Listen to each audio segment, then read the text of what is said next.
Bonjour tout le monde, j'espère que vous allez bien. Alors aujourd'hui je viens pour la présentation de deux petits carnets créatifs et pour les réaliser je me suis inspirée du Jar Journal. Alors qu'est-ce que c'est que le Jar Journal? C'est un mélange de l'art journal et du mini-album sur un thème donné.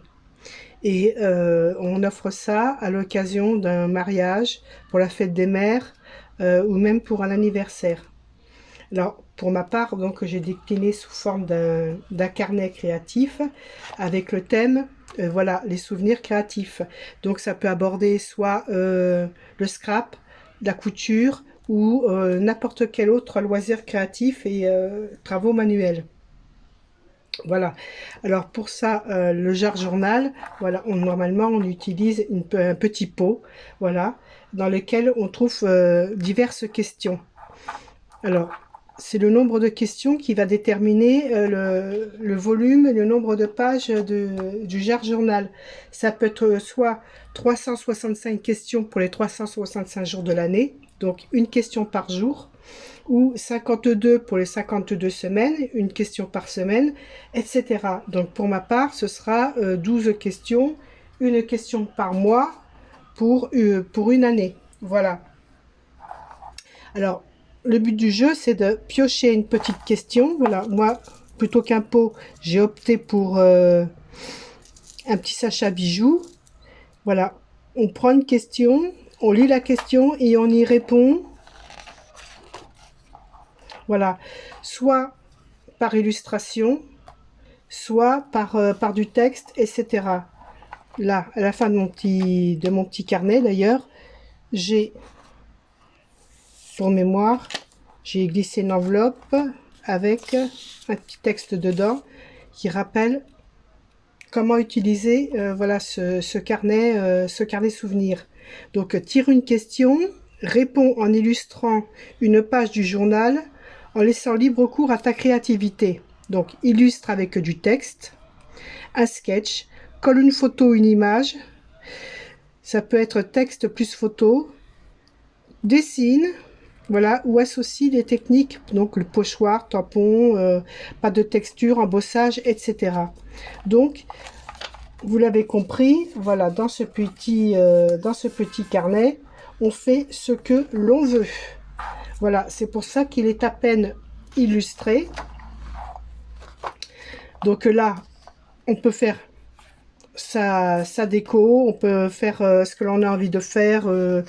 Et là, on peut écrire du texte. Alors, on n'est pas obligé d'écrire, de faire une dissertation. Hein. On n'est pas obligé de faire 10 lignes. Hein. Ça peut être 3 lignes, 4 lignes. Et après, voilà, on agrémente comme on veut. Donc ça peut être pour le premier mois, le deuxième mois. Alors moi, j'illustre à peine. Voilà. Pour un peu laisser la part belle à celle qui va le remplir. Donc voilà, ça se présente comme ça.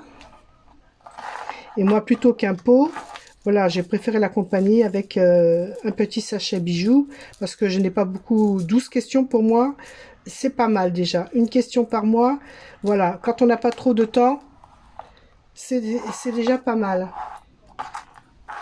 Et là, la même chose pour celui-ci qui est un format plus petit en 15 par 15. Voilà, qui se présente comme ça également. Avec des pages beaucoup plus sobres.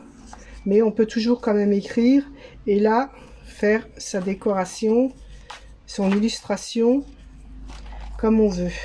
Et à la fin, toujours un rappel, voilà, de comment utiliser ce petit carnet. Là, quand on a pioché la question, qu'on l'a lu, voilà, le mieux c'est de, voilà, où on la colle ici, la question, ou là, et pour y répondre, voilà, le texte, illustration, ou vice versa, l'illustration ici, le texte là. On fait ce que l'on veut.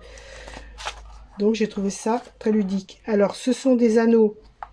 J'ai voulu opter pour cette forme-là de carnet, parce que là, on peut aisément ouvrir les anneaux pour sortir les pages plus facilement si on veut faire du tamponnage, du pochoir et travailler dessus plus facilement. Donc voilà, l'idée que j'ai eue. Voilà. J'ai trouvé ça très amusant. C'est très facile à faire en plus et c'est à la portée de tout le monde, même des débutantes. Ça, ce plastique-là, ce sont les plastiques, c'est fait avec la plastifieuse. Voilà, tout simplement, pour avoir une couverture rigide parce que je n'ai pas de... Je sais plus comment on appelle ça, là, de papier transparent comme ça, là, en plastique, j'en ai pas. Donc j'ai opté pour cette solution-là.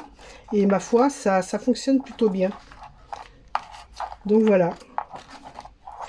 Ça, c'est une page d'un bloc action. Donc voilà, même une débutante, elle prend 12 pages ou 14 pages d'un bloc action. Et elle peut très facilement se faire un carnet comme ça.